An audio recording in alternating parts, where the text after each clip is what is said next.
नमस्कार, मी ज्योती. आजच्या व्हिडिओमध्ये मनापासून स्वागत आहे. तर आज आपण बघणार आहोत कटोरी blouse paper cutting. Paper fold करून घेतला आहे. येथे कटोरी माप टाकतानाच वाढणार आहे, तर नंतर वाढवण्याची गरज नाही. कटोरी वाढीसाठी येथे 2 इंच एक्स्ट्रा घेतला आहे. 2 इंचावर टिक करायच्या आणि रेष ओढून घ्यायची. कटोरी काढण्याची एकदम सोपी पद्धत आहे, बघितल्यानंतर तुम्हाला समजेलच.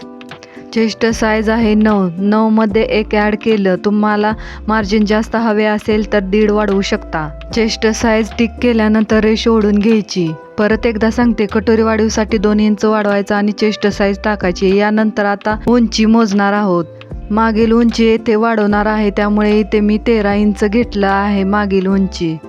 पुढील उंचीसाठी क्रॉसपट्टी नंतर काढणार आहोत. क्रॉसपट्टी असल्यामुळे पुढील उंची कमी धरणार आहोत.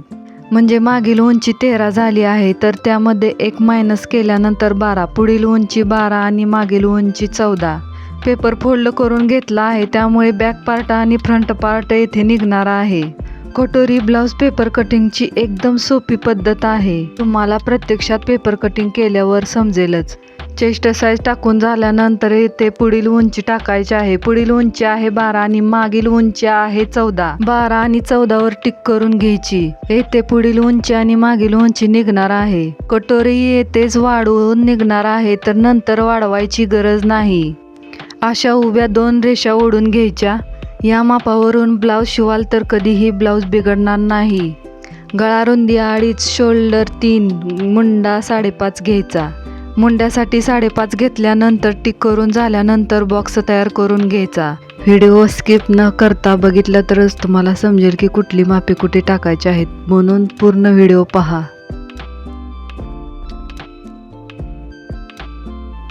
मुंड्याला आकार देण्यासाठी 1 इंचावर टिक करायची, नंतर अर्धा इंचावर.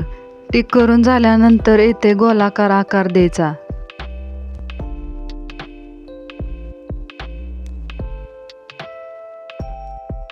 त्यानंतर पुढील गळा आहे 5.5 वर टिक करायची आणि बॉक्स करायचा आणि आकार द्यायचा. येथे गळा वाढीसाठी येथे अर्धा इंचावर टिक करायची.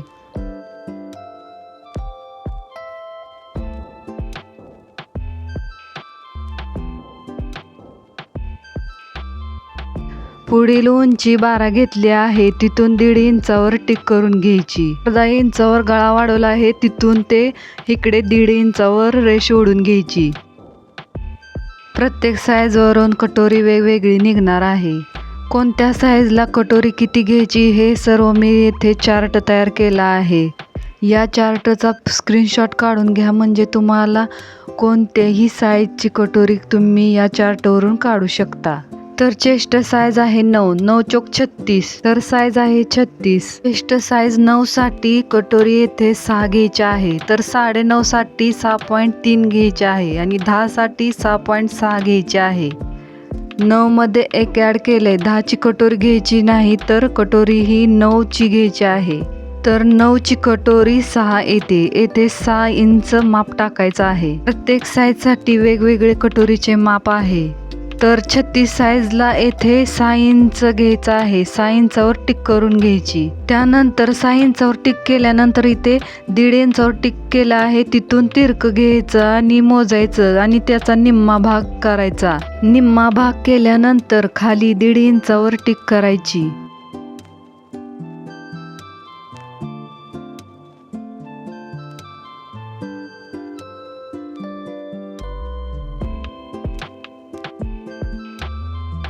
समजण्यासाठी परत एकदा सांगते, निम्मा भाग केला आहे, 4 पाव झाला आहे. दोन्हीकडे 4 पाव आहे का पाहायचं. निम्म केल्यानंतर मधोमध टिक करायचे आणि खालच्या साईडला 1.5 इंचावर घ्यायचं. त्या 1.5 इंचावर ते पण निम्म 2 ठिकाणी बघायचं आहे की निम्म आहे का. खालची जी त्रिकोणी रेष ओढली आहे का ती बरोबर आहे का हे चेक करायचं. त्यानंतर येथे 2 इंचावर टिक करायची. गळा वाढीसाठी अर्धा इंचावर टिक केली आहे, तिथून 3 इंचावर टिक करून घ्यायची.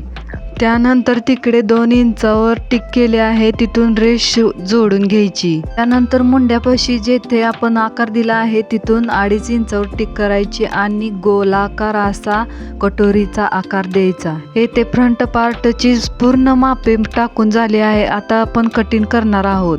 चेस्ट साईज आणि उंची बरोबर टाकली आहे का हे एकदा चेक करून घ्यायचं.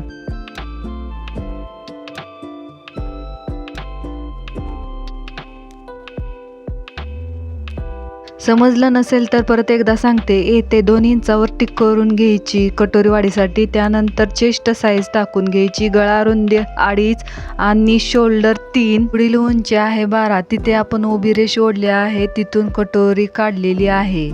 साईजनुसार कटोरी 6 इंचावर टिक केली आहे, मधोमध काढून घेतला आहे. त्यानंतर येथे मुंडाला आकार दिलेला आहे. त्यानंतर पेपर डबल फोल्ड केला आहे. पेपर डबल फोल्ड केल्यामुळे दोन्ही पार्ट इथेच निघणार आहेत.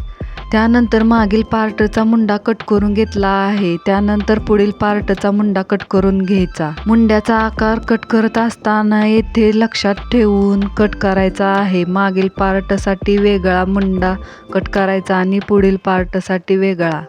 मुंडा करून घेतल्यानंतर दोन्हीही पार्ट वेगवेगळे करायचे आहेत. दोन्हीही पार्ट कट करून घेतले. आता पुढील पार्ट कट करून घेऊ.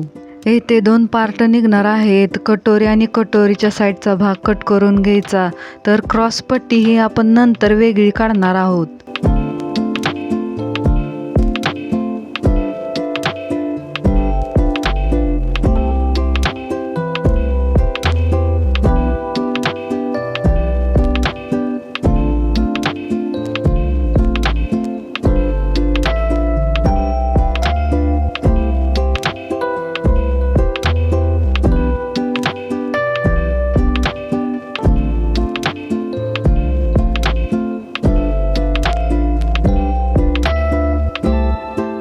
सर्वात महत्त्वाचं म्हणजे मागील पार्ट उंची किती आहे हे व्यवस्थित चेक करून घ्यायचं, कारण उलटं पुलटं होऊ शकतं. उंची आणि चेस्ट साईज मोजून झाल्यानंतर येथे एक्स्ट्रा जो आपण कटोरी वाढीसाठी 2 इंच घेतला आहे हे येथे कट करून घ्यायचं आहे. कटोरी वाढीसाठी 2 इंच वाढवलं होतं, त्यामुळे मागील पार्टशी काहीही संबंध नाही. तो भाग काढून टाकायचा.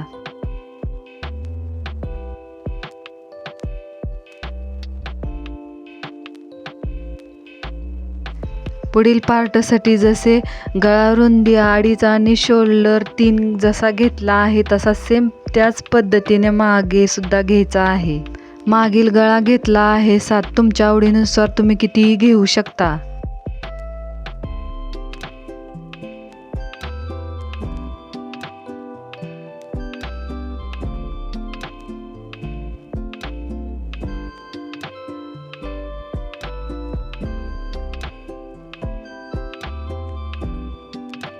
बॅक पार्ट तयार करून झाला. बाही घडी कशी काढायची हे बघूया. बाहीची घडी काढण्यासाठी येथे शोल्डर ते मुंडा व्यवस्थित मोजून घ्यायचा आहे. येथे 7 इंच झाला आहे.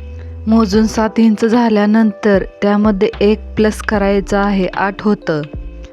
तर बाहीची पूर्ण उंची आहे 8.5. बाहीची उंची 8.5 आहे. तर येथे पेपर कमी पडत आहे, त्यामुळे मी नंतर वाढवून घेणार आहे बाही. तर बाही घडी आहे 8 वर टिक करून घ्यायची आहे आणि खालच्या साईडला ही 8 वर टिक करून घ्यायची आणि रेष ओढून घ्यायची. रेष ओढून झाल्यानंतर खड्डा 3 घ्यायचा. आकार व्यवस्थित येण्यासाठी 1 इंचावर टिक करायची. त्यानंतर तिरके 3 इंचावर टिक करायची आणि शेप द्यायचा. शेप देत असताना फिश टाईप शेप आला पाहिजे, तरच व्यवस्थित बाही बसते.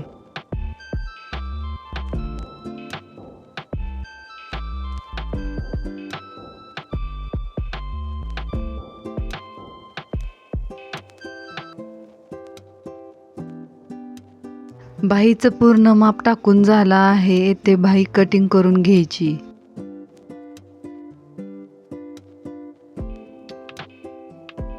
बाही जोडत असताना हा उतरता भाग आहे तो पुढच्या साईडला जोडायचा आहे आणि चढता भाग आहे तो मागच्या साईडला जोडायचा आहे.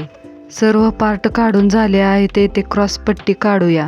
क्रॉसपट्टी काढत असताना 3.5 इंच आणि इकडे 2.5 इंचावर टिक करून घ्यायची आणि क्रॉसपट्टी काढायची. एकदम सोप्या पद्धतीने इथे माहिती सांगितली आहे, तर तुम्ही प्रत्यक्षात कराल तेव्हा तुम्हाला व्यवस्थित समजणार आहे. तर व्हिडिओ आवडल्यास लाईक, शेअर, सबस्क्राईब करा. धन्यवाद.